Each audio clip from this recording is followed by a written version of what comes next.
Assalamualaikum warahmatullahi wabarakatuh. Saudara-saudara dimanapun Anda berada, jika kalian para pengguna bit injeksi ya, ini yang belum ESP, jika motor yang kalian pakai ini ngempos saat ditanjakan ataupun kurang bertenaga pada top speed, ataupun terdengar bunyi-bunyi aneh pada bagian CVT ya. Jadi pada bagian belakang ini terdengar bunyi-bunyi aneh. Nah, ini ada penunggunya ini dalamnya. Lihat ya. Nah, kedengarannya di sini bunyinya di roda bagian belakang ya, tapi ini di bagian dalam sini CVT. Ini nanti akan kita cek, kita cari tahu dari mananya, apa dari laharnya, apa dari gear-gearnya. Nah, dengar. Parah ini. Parah, yang punya kacau ini. Kita akan coba hidupkan dulu motornya ya. Kita kontak.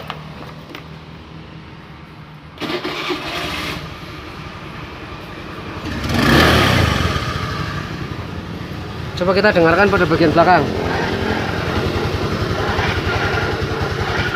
Nah, bunyinya kasar. Kalau mesin sebenarnya masih agak lumayan halus ya.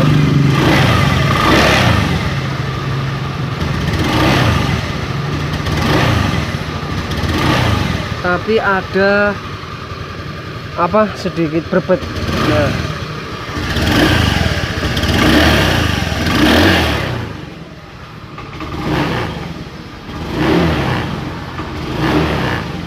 gasnya ini kurang responsif.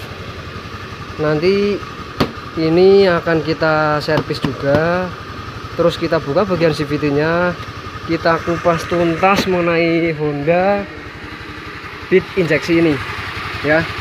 Pada bagian sini akan kita buka, nanti kita cek, soalnya ini motor loyo, tenaganya nggak ada, apalagi kalau nanjak nggak kuat ini motor ya. Oke, ini akan kita bongkar dulu ya CVT nya, biar kita tahu dalamnya seperti apa.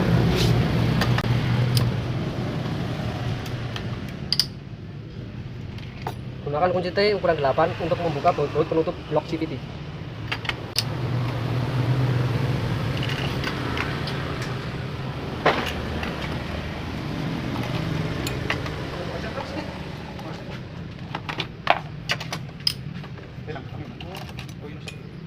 Aduh, kunci nomor mas.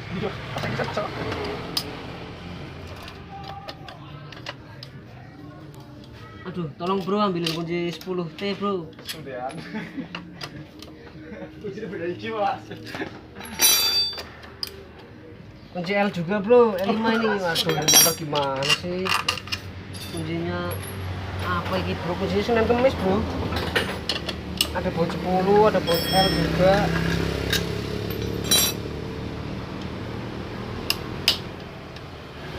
Konten masalah L ini.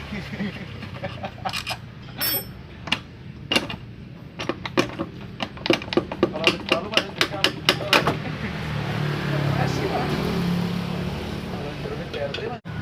Aduh bro, coba kita lihat ya.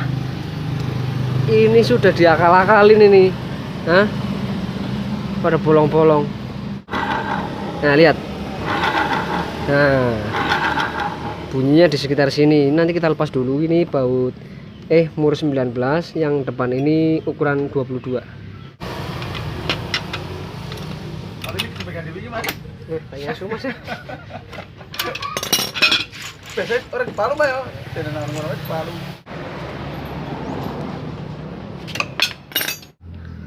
Oke, ini sudah tak bongkar ya bro ya. Kita lihat rollernya. Ini ternyata sudah tidak bulat ya, sudah pada peyang semua. Ini seharusnya diganti. Kenapa? Karena ketika dibawa jalan, nanti digas tengah-tengah, RPM tengah-tengah, nanti motornya akan gandul berat.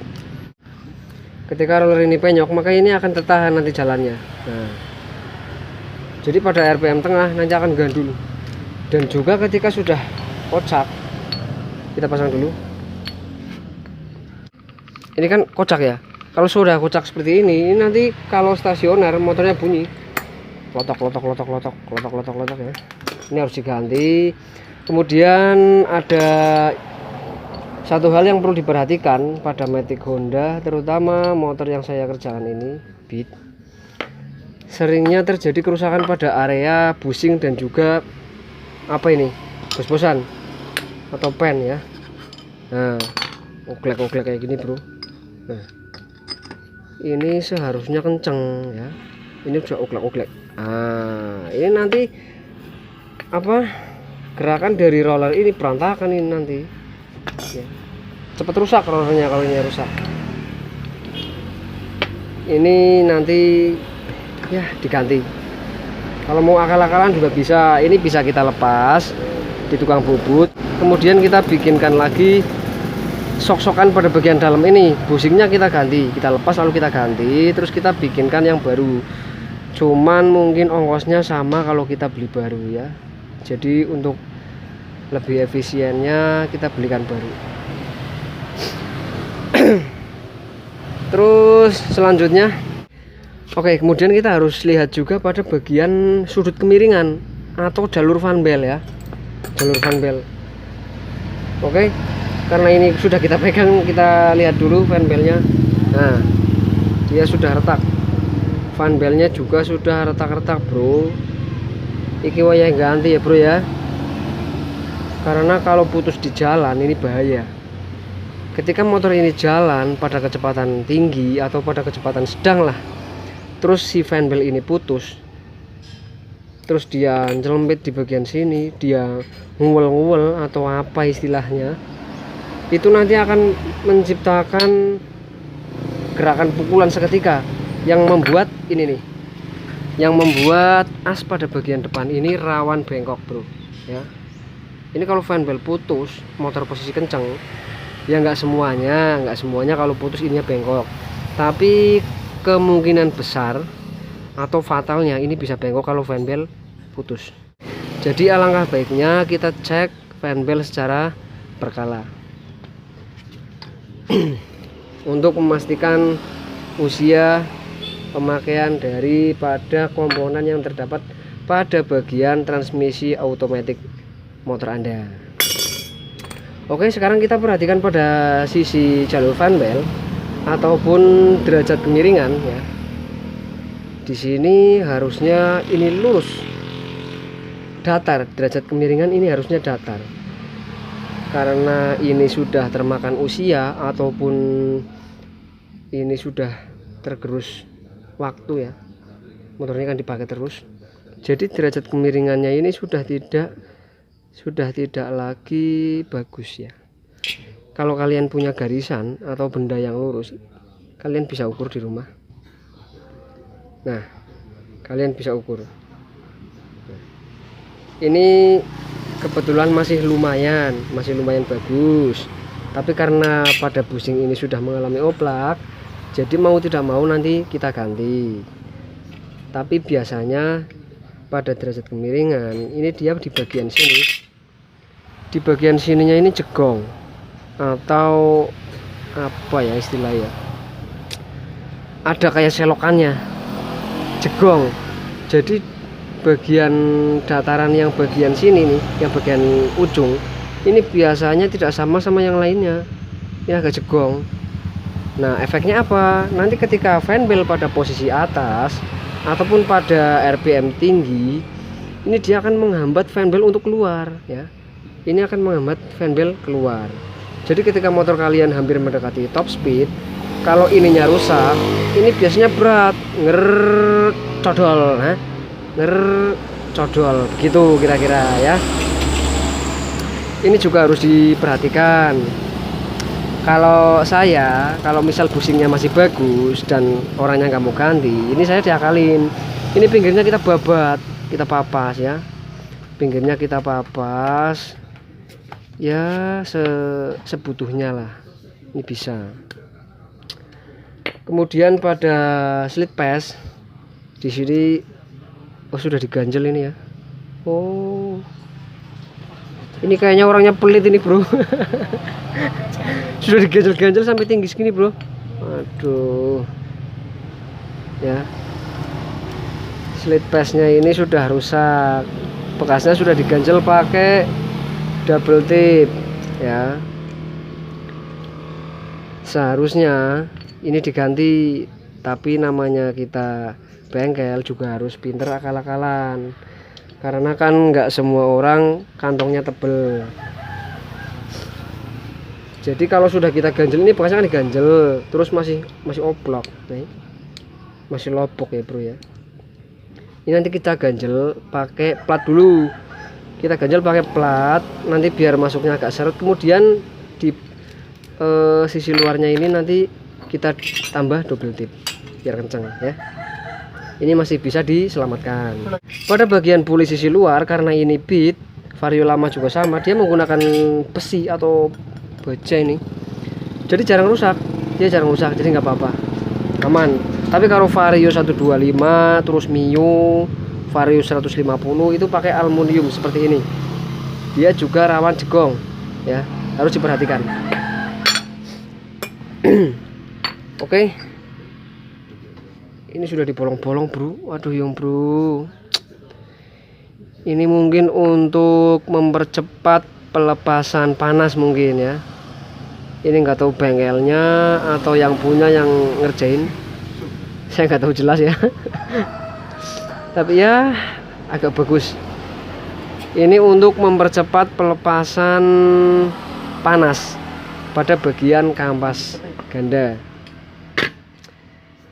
Harus diperhatikan juga pada bagian puli sekunder atau puli bagian belakang ya. Wah, ini juga sudah diakali bro. Nah, ini biar nggak slip ini. Kampasnya juga kalau diperhatikan dia sudah tidak lurus ya. Nah, biasanya pada tempat bagian pen dia sudah aus. Ya namanya motor tua ya bro, motor lama. Jadi memang ada beberapa part ataupun komponen yang sudah harus melalui proses pergantian atau peremajaan ya. Sekarang ini nanti kan kita buka dulu ya, kita buka dulu, kita lepas, kita kupas tuntas bagian dalamnya ada apa saja. Oke, perlu diperhatikan juga pada bagian engkol atau kickstarter. Bagi anda para pengguna matic lama, terutama beat, pastikan bahwa pada bagian gigi selah ya, ini harus ada pelumasnya. Nah, efeknya apa? Jadi ketika motor kok diselah berat, jadi ininya nggak mau turun, nggak mau balik ya, ini seperti ini nih. Nah, kita selah nggak mau balik dia. Nah, ini kemungkinan besar yang terjadi pada area gigi starter ini, dia mengalami kekeringan ya, jadi tidak ada pelumas, tidak ada pelumasannya. Ini nanti kita bersihkan, kita cuci. Jadi proses pengerjaan apapun itu ya, usahakan harus mencuci komponen dengan bersih. Ini dia di sini rawan adanya tumpukan dari stempet ataupun pelumas. Kita harus bersihkan secara menyeluruh ya. Ini kebetulan sudah dibuka, tadi teman saya yang buka pakai kunci seperti ini ya, bukanya ya. Seperti biasa, cara buka pada mur ini sama kayak kita buka pada baut yang lain, posisinya berlawanan arah jarum jam ya. Ini kebetulan sudah dibuka, jadi enteng. Kita buka dulu.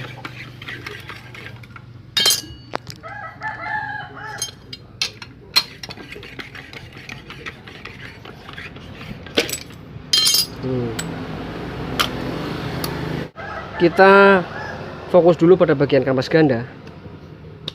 Ini sebenarnya sama, ini kampas kopling sama, karena orang biasa menyebutnya ini kampas ganda. Sebenarnya ini kampas kopling ya, karena ini dinamakan kampas ganda karena pada motor bebek dia ada dua kampas, ada kopling utama dan ada juga kopling ganda. Jadi bentuknya ini sama seperti kopling ganda. Sebenarnya ini kampas kampas kopling biasa, dia sistemnya sentrifugal, atau ketika pada putaran tinggi dia akan megar dengan sendirinya. Megar itu apa? Ataupun dia akan, apa sih istilahnya ya, dia akan keluar sendiri ya. Oke, jadi ini bisa kita sebut sebagai kampas kopling ya, karena ini cuma bentuknya saja yang mirip kampas ganda. Karena pada setiap motor apapun itu, jadi tipe apapun itu, semua menggunakan kampas kopling ya. Berhubung pada motor Matic ini dia koplingnya sistemnya otomatis sentrifugal, jadi dia muter terus dia bergerak sendiri keluar ya, megar sendiri seperti ini. Nah seperti ini. Jadi kalau ada orang bilang, Mas tolong gantikan kampas kopling punya Mio saya, ya jangan marah, karena emang ini kampas kopling. Cuman karena ini bentuknya mirip kampas ganda, secara tidak langsung orang akan menyebutnya ini kampas ganda. Nggak apa-apa, beda tempat beda nama ya. Oke, ini ada per, jarang rusak ya. Terus kita perhatikan pada bagian puli sekunder atau puli belakang. Nah ini yang saya kerjakan ini kebetulan sudah meler silnya, ini sudah bocor. Nah efeknya apa? Ketika dipasang kampas ganda seperti ini, pada saat RPM tinggi muter terus dia stempet akan lari pada kampas ganda, nempel di sini banyak ya, belepotan. Terus dia akan keluar ke kampas ganda sini.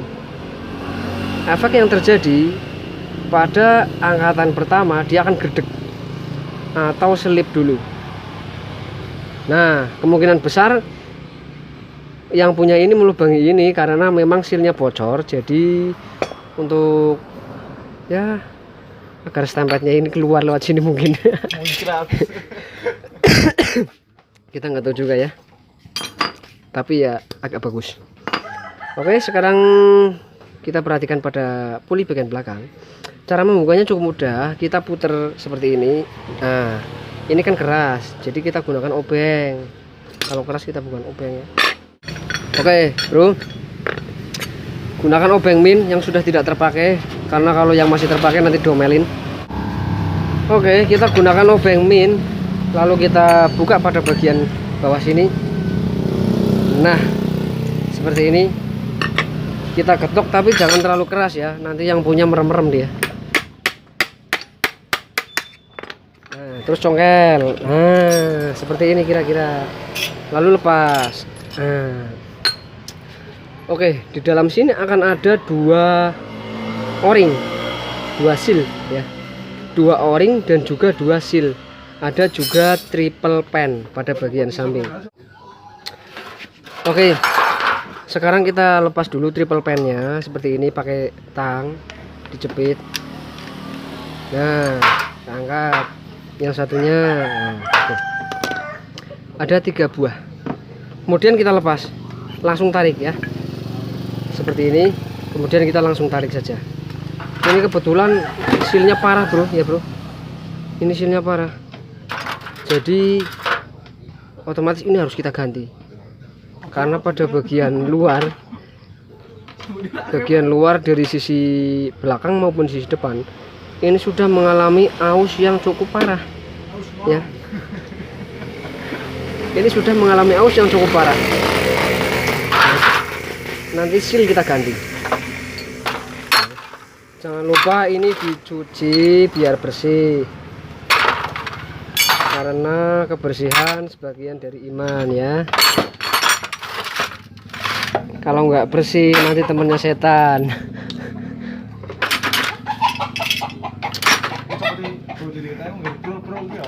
Ya. Oke, seperti itu kira-kira yang bisa saya jelaskan. Semoga ini bisa bermanfaat untuk para pemula ataupun para pemilik motor yang memang ingin menyervis kendaraannya di rumah ya. Jadi pelajari dulu dasar-dasarnya sebelum melakukan proses bongkar pasang. Jadi walaupun kita nggak sekolah bengkel, minimal kita tahu dasar-dasar dari atau cara kerja dari komponen-komponen yang akan kita buka ya. Oke, sekian dulu. Salam satu hobi tentunya. Wassalamualaikum warahmatullahi wabarakatuh.